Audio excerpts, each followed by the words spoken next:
샬롬, 말씀 읽어주는 김기웅 목사입니다. 오늘도 기대하는 마음과 사모하는 마음을 가지고 하나님의 말씀 함께 읽겠습니다. 열왕기상 12장 25절부터 33절까지의 말씀입니다.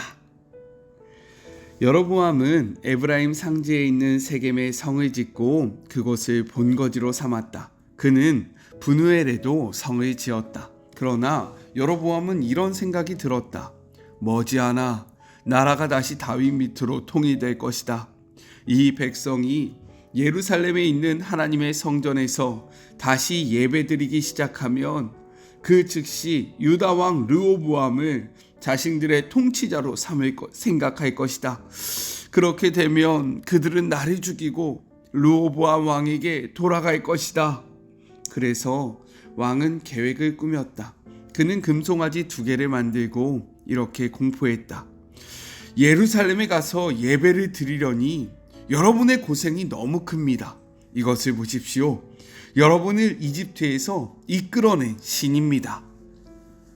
그는 송아지 하나는 베델에 두고 다른 하나는 단에 두었다. 이것은 너무도 명백한 죄였다. 사람들이 단까지 가서 송아지를 숭배했다. 일은 거기서 끝나지 않았다. 여로보암은 사방에 금지된 산당들을 짓고 제사장직에 적합한 사람이든 아니든 상관없이 아무나 닥치는 대로 제사장을 세웠다.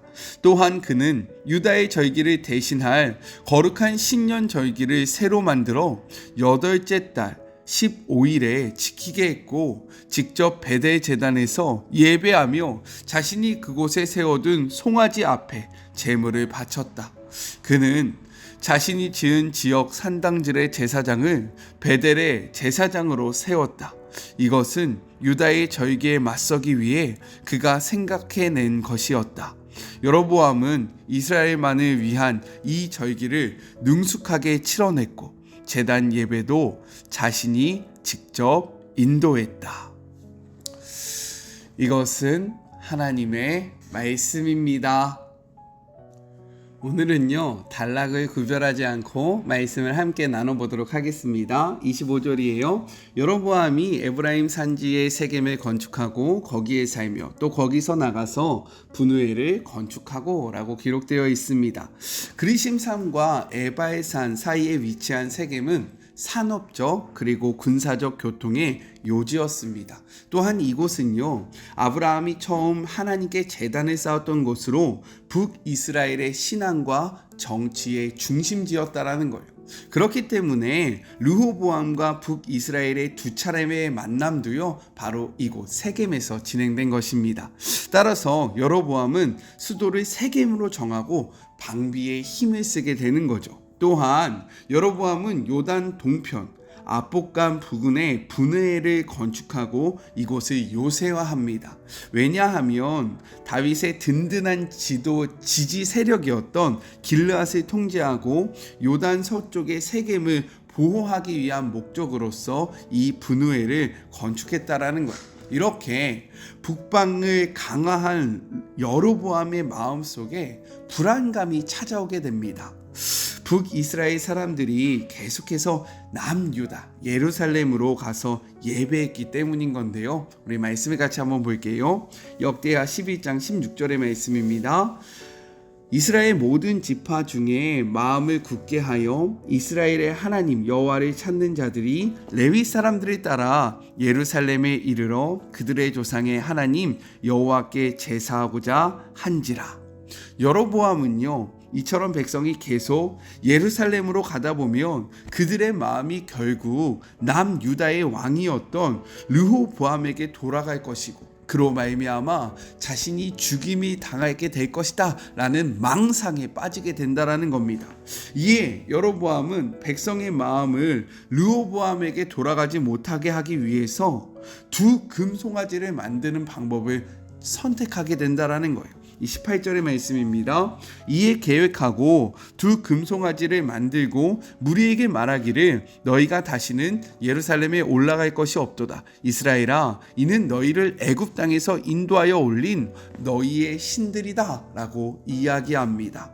원어 성경을 보면요, 여기서 계획하다라는 것이요, 혼자의 뜻이 아니라 다른 사람들의 조언을 듣고 그들과 함께 의논하였음을 나타내는 단어로 사용되는데, 마치 르호보암이 원로와 그리고 그들의 친구가 의논할 때 사용했던 형태와 똑같은 형태를 사용하고 있다라는 거예요.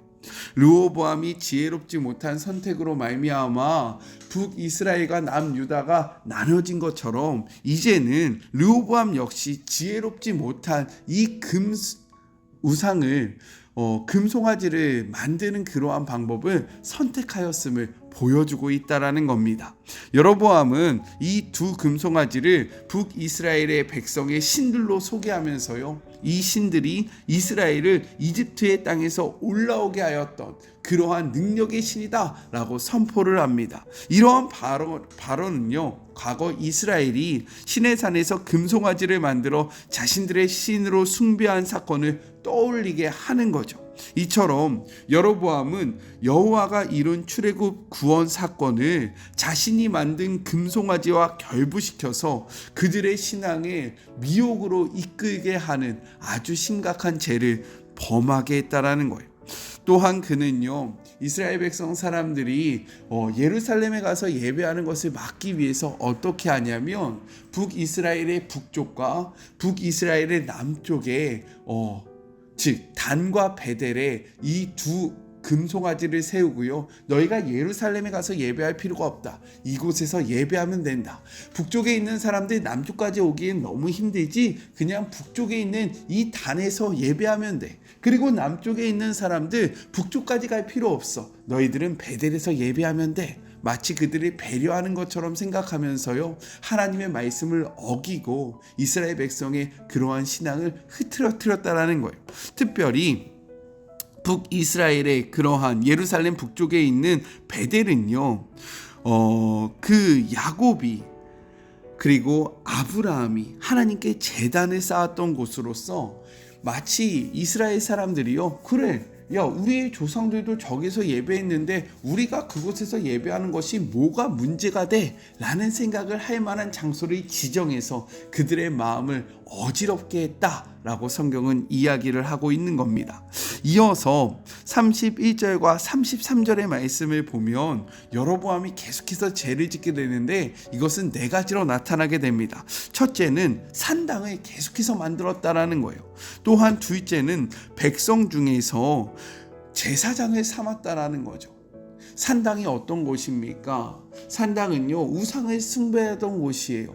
그렇기 때문에 예루살렘 성전이 건축된 이후로 산단에서 예배할 필요가 전혀 없었습니다. 하지만 여로보암은요, 예루살렘 그 성전을 약하기 위해서 곳곳에 산단을 만들어서 너희들이 아무 데서나 예배해도 된다라고 이야기했고요.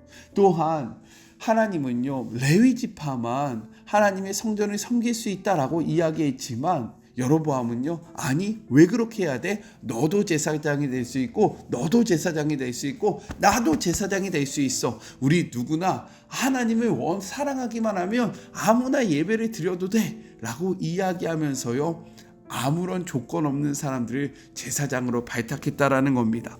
또한 자기 마음대로 절기를 만들었다라는 거예요. 절기 때 모두 다 예루살렘으로 나아가니까 그것들을 막기 위해서 스스로 절기를 만들고요, 절기를 선포합니다.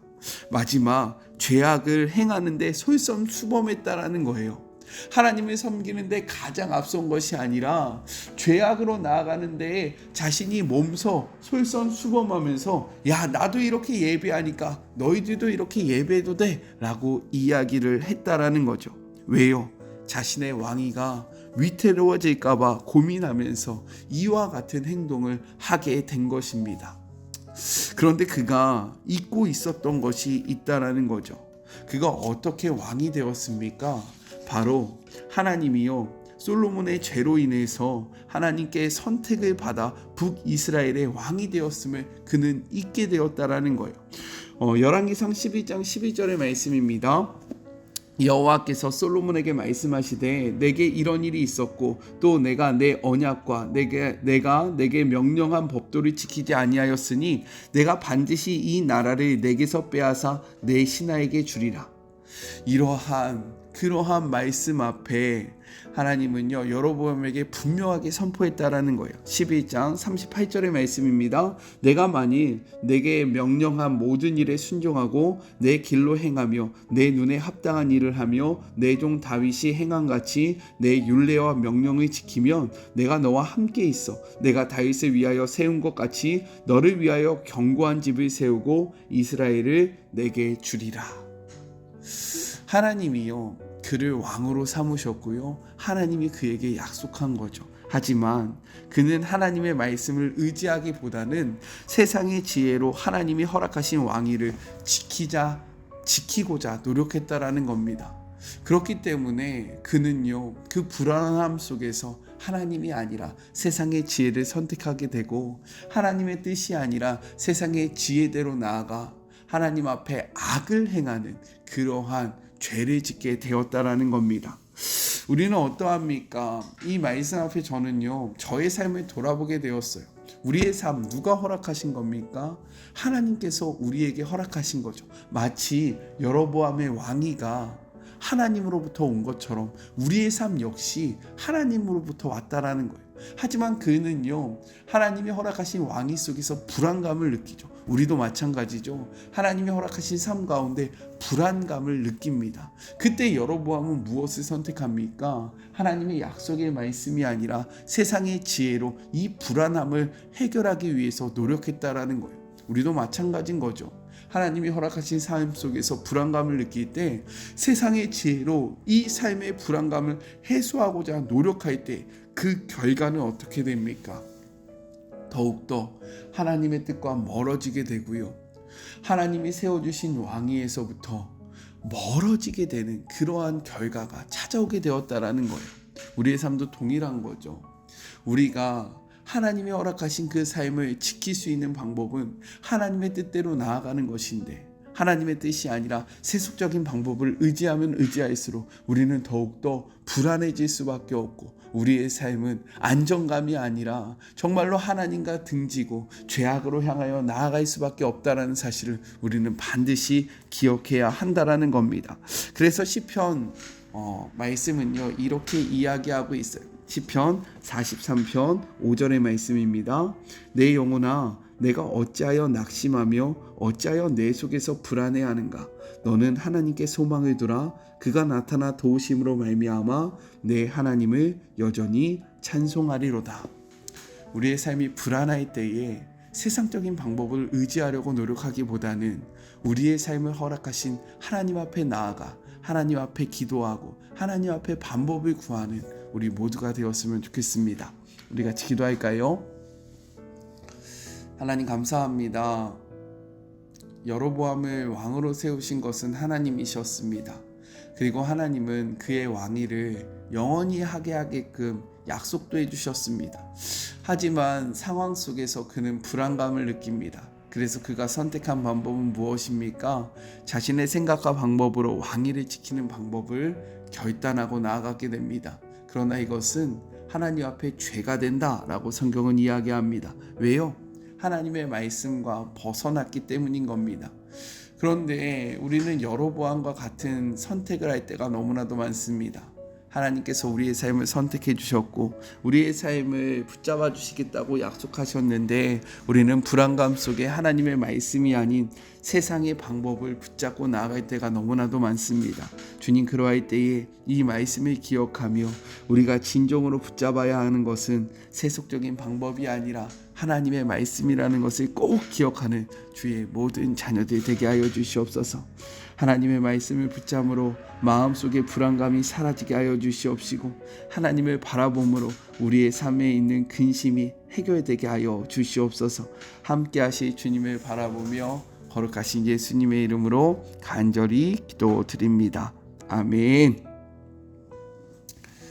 삶이 불안할 때에 세상을 바라보는 것이 아니라 하나님을 바라보는 저와 우리 사랑하는 마리모 가족들이 되었으면 좋겠습니다.